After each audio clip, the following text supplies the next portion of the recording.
Over the last 4 to 5 years in NASCAR, one of, if not the biggest trend to have grown in the sport has been that of road course racing. Road course racing has been in NASCAR since the very beginning, so it's not like this is a new thing. But at the same time, NASCAR has primarily been a oval stock car racing series, especially in its most popular and pretty much recent history in the last 50 years. For a long time through the 2000s and 2010s, there were only 2 road courses on the NASCAR Cup Series schedule, and then a third one was added with the Roval before they just went freaking wild with it in 2021. And it's, of course, like everything in NASCAR, brought a bit of an impasse amongst fans to where nobody can agree on what the consensus should be. So I want to ask, because I think that this is a question that bears asking and should probably be explored by NASCAR itself. Does NASCAR have too many road courses? So I'm going to go in the yes argument and the no argument, and at the end I'll give a verdict regardless of what my preferences are. Starting with the yes argument, that there is a problem with the road courses in NASCAR and they have way too many of them. Starting off is just the fact that I think they changed too quick, and that's a big reason that people are giving. They went with too many road courses too fast, and they went from 2 a season to like 6 or 7 a season, and maybe even more in the last 4 to 5 and possibly 6 years if they add even more on the 2023 schedule. And I think that this is a valid argument. NASCAR fans have always been fans that are really, really tough when it comes to change. NASCAR fans really like having change, and so when you have major ones, they're gonna lash out. Look at how stage racing's implementation and the chase and playoffs have been for NASCAR fans. So I understand why NASCAR fans aren't crazy about this. It's a huge change of culture, and in many ways it reminds them of pretty much every other racing series, as NASCAR really is the biggest and only major series to race only on ovals and have specialties and driver specialists at it. So I get this one, and I think that this is something NASCAR needs to take into account. It's just too many too quick. Another one is the fact that it does have lower viewership for ovals. So even if you like road courses, you should probably be at least a little cognizant of what this means. NASCAR has had a widely publicized viewership fall, and they really have done their best in the last 4 or so years to really correct that. So to see them go in a direction that has shown visible decreases in viewership in the last couple of years for comparable races is not the greatest. And this isn't even something that has happened in the last couple of years either. Sonoma and Watkins Glen routinely were some of the lowest watched races amongst their parts of the schedule, whether it be for Fox, TNT, ESPN, whoever. And this has continued nowadays. You look at the Indy road course ratings versus the Indianapolis ones. The overall health of the sport needs to come first. And if that means less road courses, then I think a lot of fans should understand, so be it. Another one is oversaturation on the schedule. Now, this kind of goes hand in hand with too many new road courses too quickly, but I think it's different in a couple different ways. The big one is the fact that oversaturation on the schedule, meaning too many, means that you're kind of flooding people with it and people are feeling overwhelmed. And I get that kind of mentality when I look at the way that fans talk about road course racing if they're not crazy about how much of it there is. There seem to have been a lot of fans who are just getting overwhelmed by it, who are cool with more road courses, but they're getting them pushed on them more. And I can see where they come from. If they wanted to watch a ton of road course racing, they'd watch F1 or IndyCar or any other series that goes on road courses over ovals. And so I get that too. Plus, you see that now there's more road courses on the schedules and short tracks and super speedways, 2 things that are staples of both NASCAR Cup Series and just NASCAR racing in general. And I can see where the oversaturation argument really takes into effect. So that's another big one. And then the other one that a lot of people have really pointed out is that even if they like road course racing, they can't stand it with stage racing involved because stage racing has ruined road course racing. One of the great things about road course racing in NASCAR is that it's a huge strategy game, and you could see that when road course racing started to get more popular at the end of the 2000s and start of the 2010s. Strategy racing was something that was made into complete perfection at these tracks, and with stage racing, it's pretty much taken it away and left drivers and teams with the dilemma of going after stage points or the win.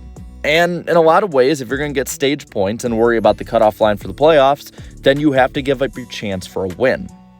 If you want to go for a win, you usually cannot get stage points. I know Kyle Larson got the stage points and the win in 2021 at Sonoma, but he's an outlier, not the standard. So when it comes to that, I get that even if people like it, if they can't get it the way that it's best made for, why have so much of it at all? So those right there are the yes arguments to why NASCAR has too many road courses. Now let's go over to the no arguments. Why NASCAR actually needs more road courses or is good where it's at right now. First off is that it keeps the open option for a street course right there and available. NASCAR and especially Steve Phelps have talked about their willingness to go to street racing, especially with the option of going to Chicago, maybe even in 2023. And when pressed about maybe if that means removing a road course, he seemed reluctant, meaning that they probably would add it, meaning there'd be 7 or 8 road courses on the schedule next year, and adding 1 or 2 to the schedule, which would be, again, something that would probably be divisive. But keeping that option open means keeping major markets open, and bringing the product to a different market is something that NASCAR can do to grow. Look how the LA Coliseum brought in a huge Los Angeles audience compared to what NASCAR usually gets, which is, well, a minuscule LA audience. So I get that want from NASCAR itself. Also, many would argue, including myself, that it brings schedule diversity. NASCAR has had a problem for a long time of having cookie-cutter racetracks, mile-and-a-half racetracks that all look the same and that NASCAR has oversaturated the schedule with. The same argument that many are having with road courses is the same one that we had with mile-and-a-halves for about a decade and a half. And I would say that schedule diversity is an important factor. These are some of the best drivers in the world and need to be challenged as such, and road courses are up to the task of challenging even the best drivers at this specialized kind of racing. So I think that road courses are really big when it comes to schedule diversity and have an important place. And more road courses would mean more schedule diversity because really no road course is like another. Then you also have to add in the great moments we've recently seen at road courses. Of course, with more races at this type of track, we're going to see more great moments, but some of the moments we've had have been some of the best in recent years. I can most recently think of the COTA finish where it was AJ Allmendinger, Alex Bowman, and Ross Chastain basically going blow for blow to get a win at the end of the race, and it was one of the most exciting finishes we've seen in recent years. And then, of course, you have to add in the Charlotte Roval. In 2018, Jimmy Johnson was running down Martin Truex Jr.'s 78 Toyota, Johnson needing to get to the next round of the playoffs and get another win, whereas Truex was, well, continuing an already great season. And Johnson took it too hard, too deep into the corner, crashed him and Truex, and Ryan Blaney in third managed to sneak by and get the win. It was one of the most defining pieces of racing from the 2010s and is something that only road courses could produce. So I get wanting more road courses because they do make those great finishes and are open when it comes to being more aggressive. And another reason that NASCAR especially is going to want road course racing is that it's been shown that younger fans are actually interested more in road course racing rather than what they view as more boring oval racing. Now, I'm not saying this is every younger fan. I'm not saying it's you out there watching this right now. What I'm saying is the trends are showing this, and you can even see this with the way that they're gravitating towards F1, where the racing is not traditionally what we would see in America. So I can see why, for that reason, people would say, no, we don't have too much road course racing, bring on more. So, with those factors all added in, with those arguments put in place, I ask again, does NASCAR have too many road courses? And for my verdict, and I want to preface right now that I am a big fan of road courses in NASCAR, and if it were up to me, we'd have probably 6 or 7, but as an overall verdict, being completely objective, do we have too many road courses in NASCAR? Somewhat. I think so. I think that NASCAR did go too fast, too quick, and has oversaturated the schedule with it towards a fan base that is primarily wanting super speedway and short track racing based off of viewership trends. And I get it. While it brings schedule diversity and great moments, if those moments are brought by something that a majority of fans aren't crazy about, or that the younger fans haven't brought up to the mainstream light in NASCAR coverage and in NASCAR viewership too much, then why try and push it too much and minimize your viewership?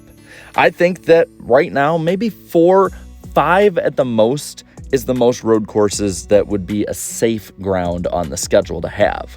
Enough that schedule diversity is still pushed forward. These drivers are still challenged, but at the same time, not so much that you get it to the point where people are starting to skip races because there's too many of them in their eyes. I think there's a nice middle ground to it, just like with mile and a half, short track, super speedways, all of them. I think that NASCAR just needs to continue to experiment to find those ones and not push their fans' preferences too far. So with that, I want to pass it on to you. What do you think? Yes or no? Does NASCAR have too many road courses? Let me know down in the comments below. While you're at it, leave a like on this video. Share this video and subscribe to my channel for more great NASCAR content. Thank you so much also to all my channel members for your support. And until next time, have a good one.